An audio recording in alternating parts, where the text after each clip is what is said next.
Hi hello ಎಲ್ಲರಿಗೂ ನಮಸ್ಕಾರ. Welcome back to Pedanagari foods. ನಾನು ಗೀತಾ. ಇವತ್ತಿನ ರೆಸಿಪಿ ಮಾವಿನ ಹಣ್ಣಿನ ಕೇಸರಿ ಬಾತ್. ಇದನ್ನ ತುಂಬ ಸಿಂಪಲ್ಲಾಗಿ ಹಾಗೆ ಟೇಸ್ಟಿಯಾಗಿ ಹೇಗೆ ಮಾಡ್ಕೊಳ್ಳೋದಂತ ನೋಡೋಣ. ಅದಕ್ಕೂ ಮುಂಚೆ ಹೊಸದಾಗಿ ಯಾರಾದರೂ ನನ್ನ ಚಾನಲ್ನ ನೋಡ್ತಾ ಇದ್ರಿ ಅಂದರೆ ಈಗಲೇ ಸಬ್ಸ್ಕ್ರೈಬ್ ಮಾಡ್ಕೊಳ್ಳಿ.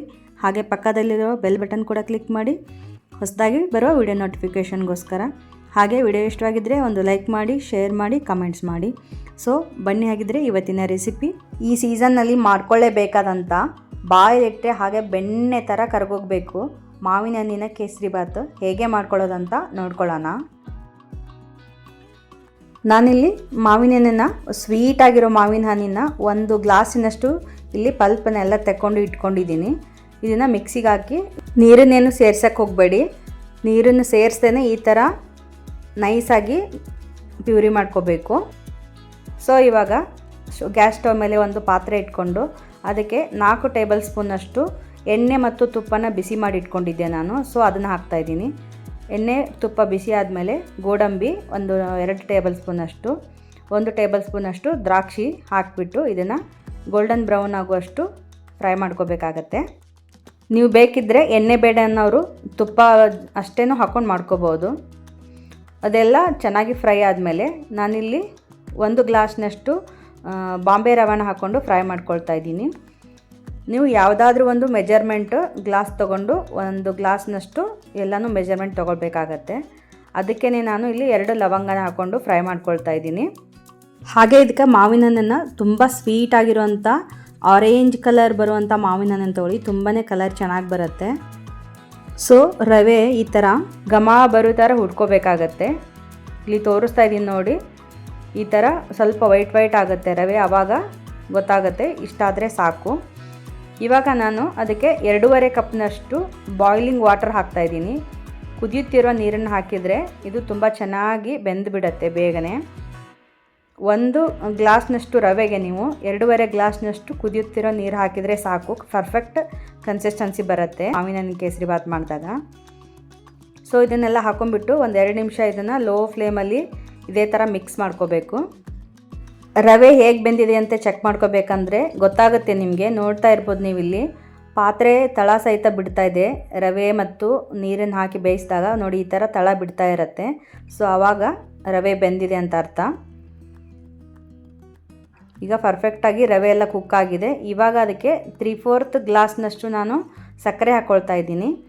1 ಗ್ಲಾಸ್ನಷ್ಟು ರವೆಗೆ ನಾನಿಲ್ಲಿ 3/4 ಕಪ್ಪು ಸಕ್ಕರೆ ಯೂಸ್ ಮಾಡಿದ್ದೀನಿ.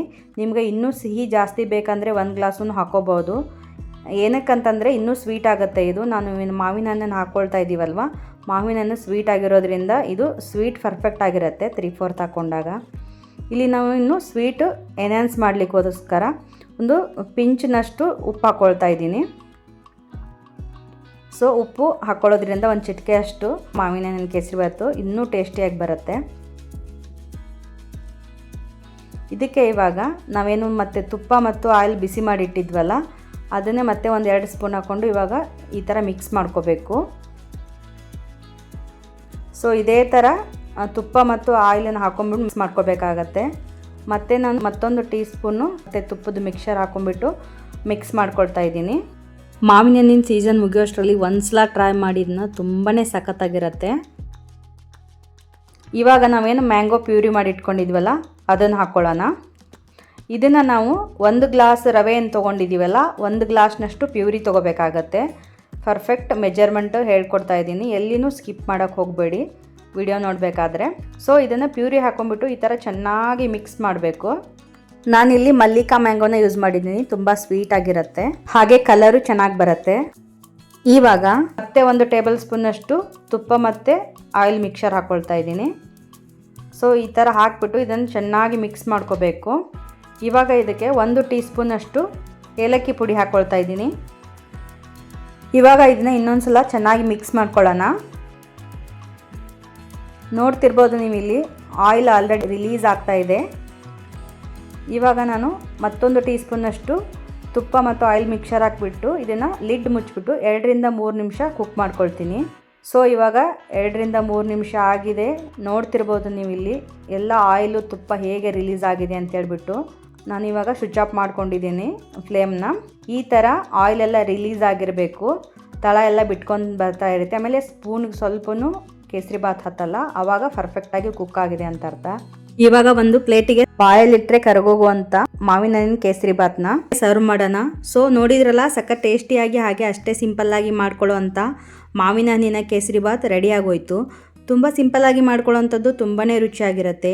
ನೀವು ಬೇಕಾದರೆ ಒಂದ್ಸಲ ಟ್ರೈ ಮಾಡಿ ನೋಡಿ, ಹಾಗೆ ಹೇಗೆ ಬಂತು ಅಂತ ಕಮೆಂಟ್ ಮಾಡಿ ತಿಳಿಸಿ. ಹಾಗೆ ವಿಡಿಯೋಗೊಂದು ಲೈಕ್ ಮಾಡಿ. ಮತ್ತೊಂದು ಇಂಟ್ರೆಸ್ಟಿಂಗ್ ರೆಸಿಪಿಯೊಂದಿಗೆ ಮತ್ತೆ ಬರ್ತೀನಿ. ಅಲ್ಲಿವರೆಗೂ take care, bye, thank you, keep watching Pedanagari foods.